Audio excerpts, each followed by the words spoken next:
साथियों नमस्कार। मैं जेपी शर्मा। आइए साहित्य सागर यूट्यूब चैनल पर आपका स्वागत है। साथियों, पिछली वीडियो में हमने आपको विलोम शब्दों के बारे में बताया। विलोम शब्द जो शब्द के विपरीत होते हैं उन्हें ही हम विलोम कहते हैं, और उनमें हमने उन्हीं अच्छे अच्छे शब्दों को लिया जो पिछली परीक्षाओं में आते रहे हैं। पीछे जो हमारी बीएड, पीसीएस, रेलवे या यूपीएससी आदि परीक्षाओं में जो आते रहते हैं उन्हीं शब्दों को लिया है। तो शब्दों की संख्या बहुत है, हम उनका अर्थ करके फिर उनका विपरीत कर लेते हैं। तो काफ़ी शब्दों को पहले दिया और शब्दों को आज इस टेबल में देते हैं। हमने इस पर अच्छे जो महत्वपूर्ण शब्द हैं उन शब्दों को लिखा है और उसमें इनके विलोम शब्द लिखेंगे तो आने वाले हैं या परीक्षा में अक्सर आया करते हैं। ये शब्द है जड़, और जड़ का मतलब मूल होता है नीचे। तो यहाँ पर जड़ मूर्ख को भी कहते हैं। तो जड़ का जो उल्टा होता है वो चेतन, इसके अंदर चेतनता होती है। तो जड़ का यहाँ पर शब्द लिया चेतन, इसमें चेतनता होती है जो बढ़ता है। चतुर, इसके हम चालाक भी बोलते हैं। इसका जो विलोम होता है वो होता है विपरीत। चतुर का मूर्ख, मूर्ख। ये जागृत, जो जगा हुआ होता है उसका उल्टा सोया, और सोने को हम कहते हैं सुप्त। जागृत का सुप्त। तो ये सुप्त है। और जटिल का कठिन होता है, और कठिन का उल्टा सरल। तो हम जटिल का लिखते हैं सरल। ये इनके विपरीत शब्द हैं। जटिल का सरल हुआ। तिमर, तिमर का अर्थ होता है अंधकार, और अंधकार का होता है प्रकाश या ज्योति। तो यहाँ तिमर का हम ज्योति करेंगे या आलोक। आलोक ये उससे ज़्यादा सही है। तिमर माने अंधकार होता है, अंधकार का प्रकाश, और यहाँ पर तिमर का हमने आलोक, ज्योति। तो ये तिमर का आलोक और जोड़। आप जानते ही हैं कि किसी चीज़ को जोड़ दिया जाता है तो जोड़ का मतलब इकट्ठा करना, और इसका विपरीत होता है घटा देना। तो जोड़ का घटाना, जोड़ का होता है विपरीत घटाना। ढंग, सुव्यवस्थित जो होता है ढंग अर्थात अच्छी प्रकार से। तो सुव्यवस्थित व्यवस्थित जो होता है तो ढंग का क्या कहते हैं बेढंग, बेढंग। ये दुर्लभ, जो कोई चीज़ बहुत दुर्लभ होती है, जो मुश्किलों के द्वारा प्राप्त होती है, तो दुर्लभ के यहाँ पर विलोम होता है सुलभ। दुर्लभ का सुलभ विलोम है। और दुर्गम, बहुत कठिन हो जो होता है दुर्गम, तो दुर्गम का हम यहाँ पर सुगम लेते हैं। सुगम माने आसान होता है। सुगम, दुर्गम माने जटिल कठिन होता है, और सुगम माने आसान। तो दृश्य, दृश्य जो होता है जो दिखाई देता है उसे दृश्य कहते हैं, दिखाई देना। और दृश्य का जो विपरीत होता है अदृश्य, इसे हम अदृश्य, अदृश्य लेते हैं, अदृश्य। और यह दयालु, जो सभी पर दयावान होते हैं उन्हें हम दयालु कहते हैं। तो दयालु का उल्टा होता है निर्दयी या क्रूर। दयालु का निर्दयी या क्रूर। तो यहाँ पर दयालु का निर्दयी या क्रूर भी होता है। तो दास, दास का मतलब नौकर होता है और नौकर का उल्टा मालिक होता है और मालिक को ही स्वामी कहते हैं। तो दास का जो उल्टा हुआ, विपरीत हुआ, वो स्वामी हुआ। स्वामी। तो ये देवा, देवा दिन के लिए कहते हैं। तो देवा का दिन का उल्टा रात्रि हुआ। तो देवा का निशा, निशा के लिए भी रात्रि कहते हैं। तो निशा। और यह दीर्घ, दीर्घ माने बड़ा होता है, गुरु होता है। और यहाँ पर दीर्घ का उल्टा छोटा होता है, लघु होता है या ह्रस्व होता है। तो दीर्घ का उल्टा हम विपरीत करेंगे तो लघु कर लेंगे, लघु या ह्रस्व। नीरस, किसी चीज में जब रस नहीं आता कोई तो उसे नीरस कहते हैं। और नीरस का उल्टा होता है सरस, रस सहित। नीरस, इसका हम विपरीत सरस भी लिख सकते हैं, रस सहित, अर्थात जिसमें कोई रस हो। सरस। जैसे रसों को आपने पहले पढ़ा है कि रस कितने प्रकार के होते हैं, हास, वीर, रौद्र, क्रोध, बीभत्स, भयानक। ये 9 प्रकार के। तो यहाँ नीरस का सरस, नीरस जो उदासीन स्थिति में रहते हैं, और सरस रस सहित अर्थात राग या आसक्त। नीरस का आसक्त भी होता है। तो यहाँ पर भी वही शब्द लिखे हुए हैं जो पीछे 10 वर्षों से परीक्षा में लगातार आ रहे हैं। तो एक बार फिर से देखिए, जड़ का चेतन है, चतुर का मूर्ख है, और जागृत का सुप्त है। ऐसा भी होता है कभी कभी कि उल्टा भी आ जाता है।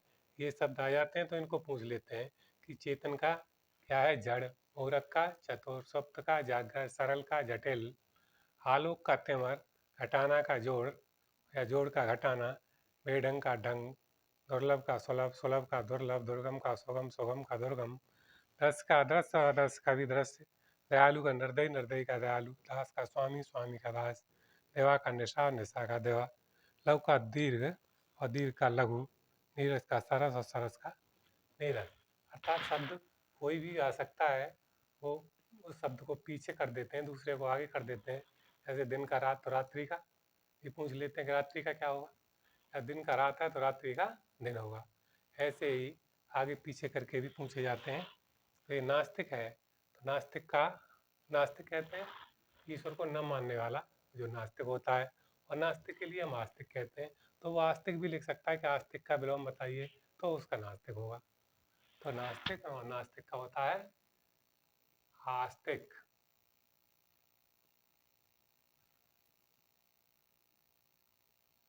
आस्तिक, नास्तिक का होता है आस्तिक, और आस्तिक का भी विलोम नास्तिक होता है। तो ऊपर का नीचे अर्थात आगे के पीछे शब्दों को करने से भी विलोम हो जाता है, उसका विपरीत हो जाता है। आदान का प्रदान होता है, आदान का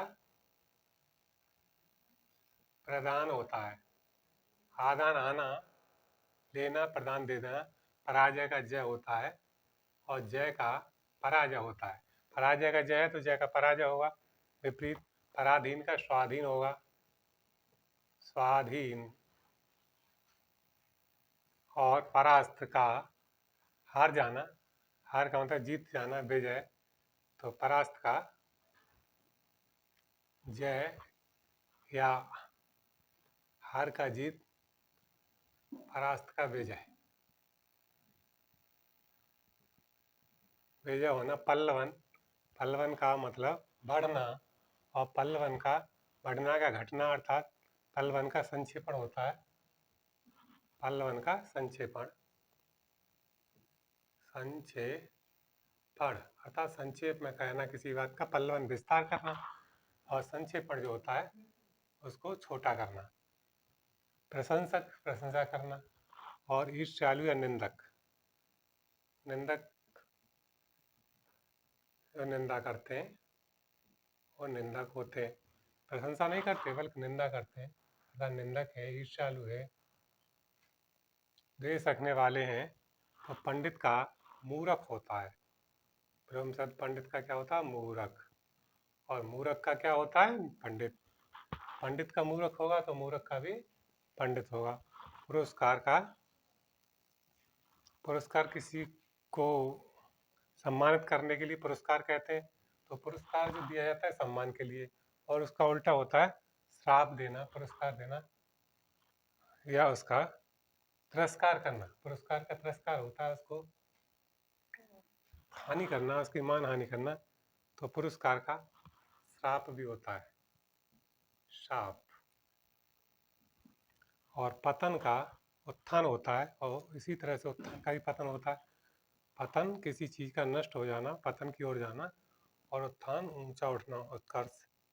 तो यहाँ पर उत्थान, पतन का उत्थान होता है, उत्थान का पतन होता है।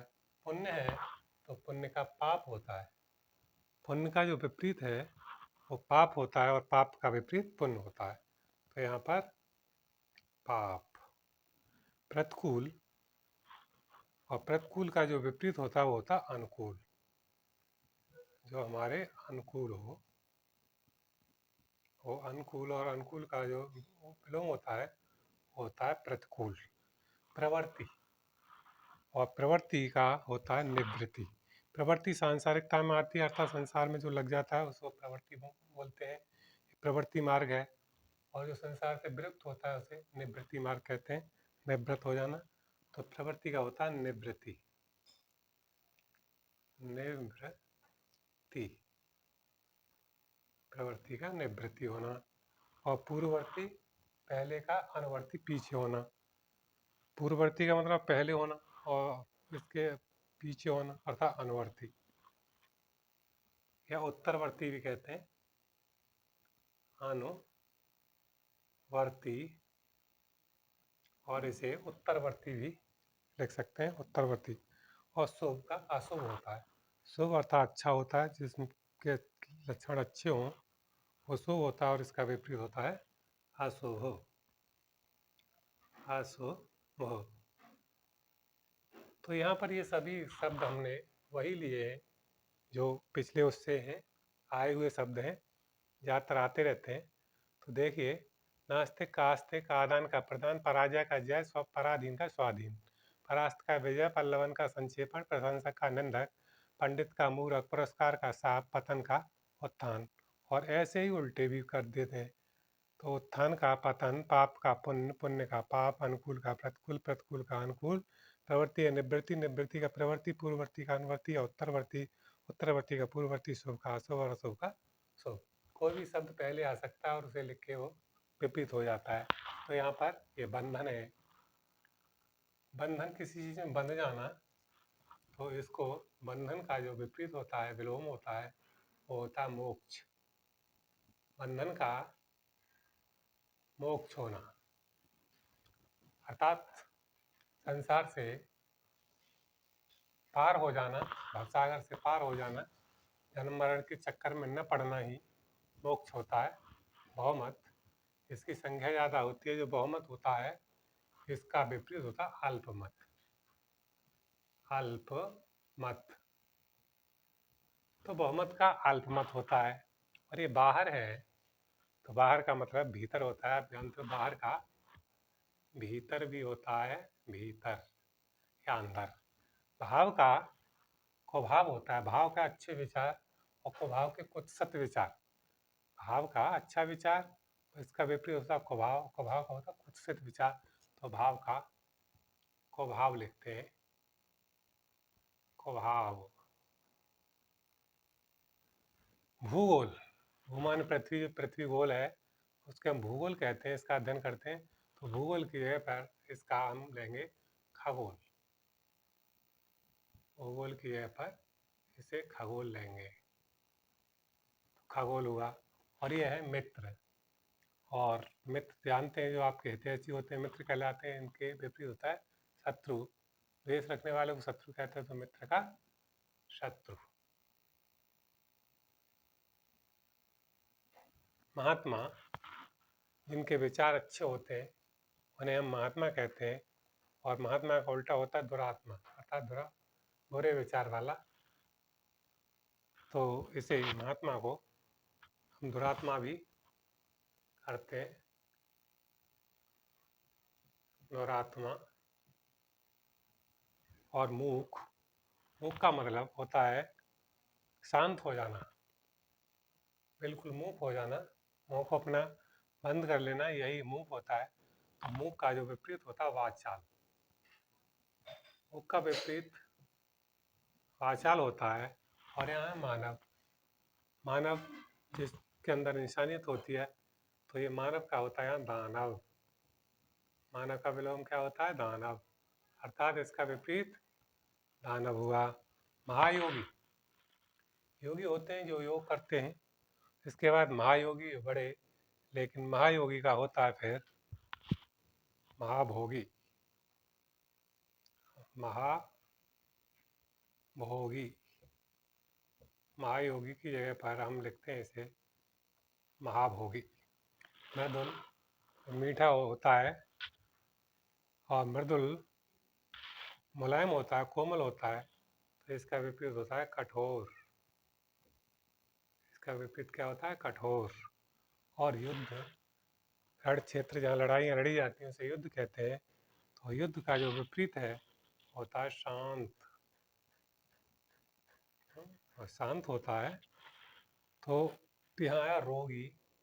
रोगी और रुग्ण रहते हैं, रोगी। और इसका विपरीत होता है निरोगी। जिसकी काया में कोई भी रोग नहीं होता उसे कहते हैं निरोगी। राग, आसक्त हो जाना ही राग है, किसी में राग रखना उसी में। तो राग का होता है अनासक्त। उल्टा जो होता है वो होता है आसक्त का उल्टा अनासक्त। अर्थात राग है किसी में, राग का मतलब प्रेम है। और अनासक्त अर्थात उसमें कोई भी राग नहीं है। लजीला, लजीला जिन्हें लज्जा लगती है। और लजीला का जो होता है लाज करना, इसका विपरीत होता है निर्लज्ज। इन्हें कोई लज्जा नहीं आती है, अर्थात बेशरम या निर्लज्ज। निर्लज्ज।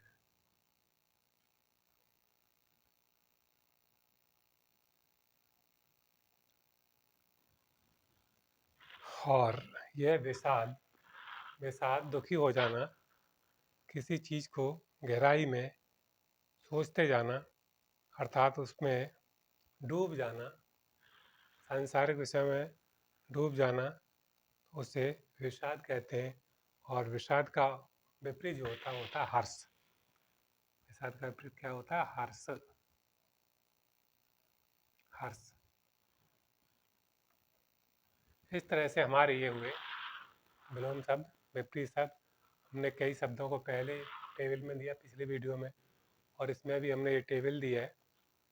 तो इसे आप अच्छी प्रकार फेर लें, याद कर लें।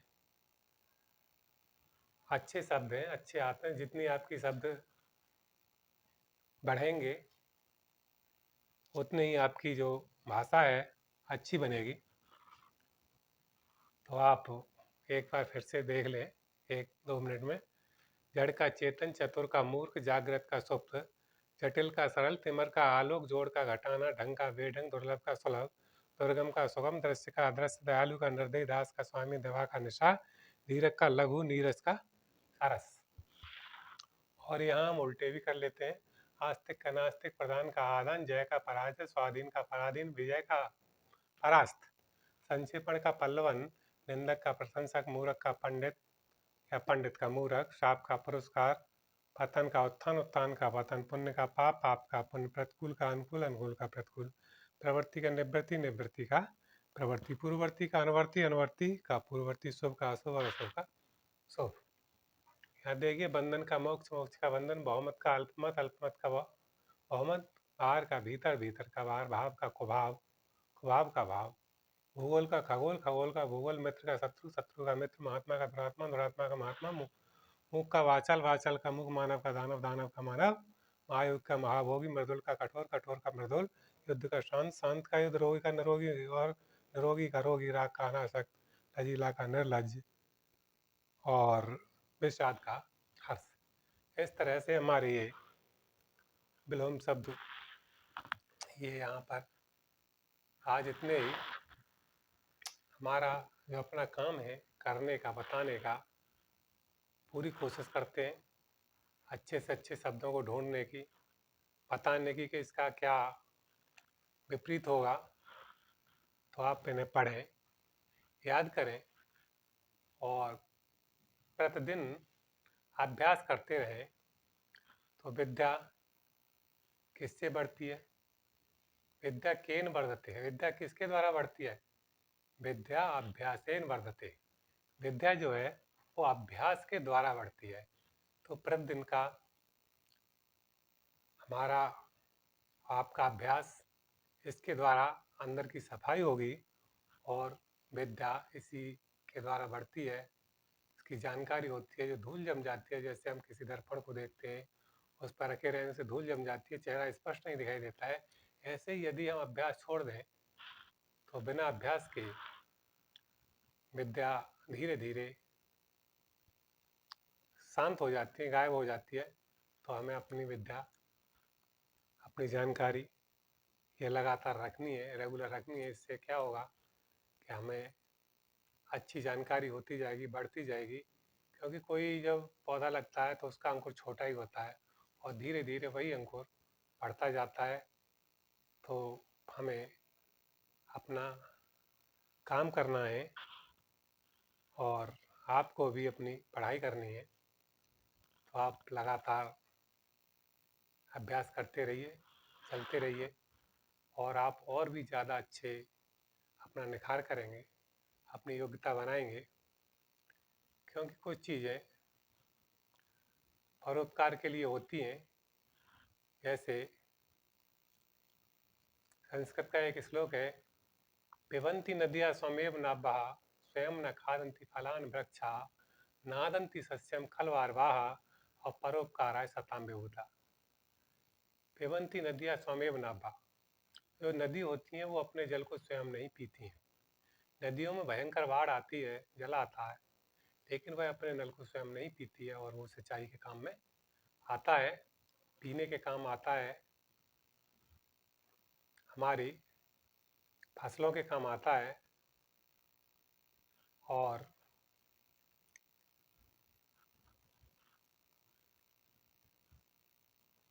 इसी प्रकार जो वृक्ष होते हैं वो भी अपने फल के लिए स्वयं नहीं खाते हैं। और जो बादल होते हैं तो वो भी अपने लिए नहीं बरसते हैं, अर्थात दूसरों के कल्याण के लिए ही बरसते हैं।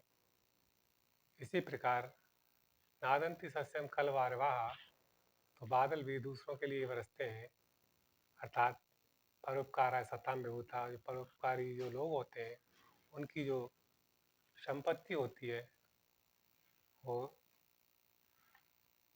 सदाचार की लोगों की जो संपत्ति होती है परोपकार के लिए ही होती है, अर्थात अपना काम करना है। इस तरह से जो भी हो सकता है उसे करें, इससे अपना भी फायदा होगा और दूसरों का भी फायदा होगा। तो आप पढ़ते रहिए और अपनी मजबूती करते रहिए, आगे बढ़िए, खुश रहिए। और यदि हमारे ये वीडियो अच्छी लगती है तो इन्हें लाइक कीजिए, शेयर कीजिए, कमेंट भी कीजिए। और इसी के साथ जय हिंद, जय भारत।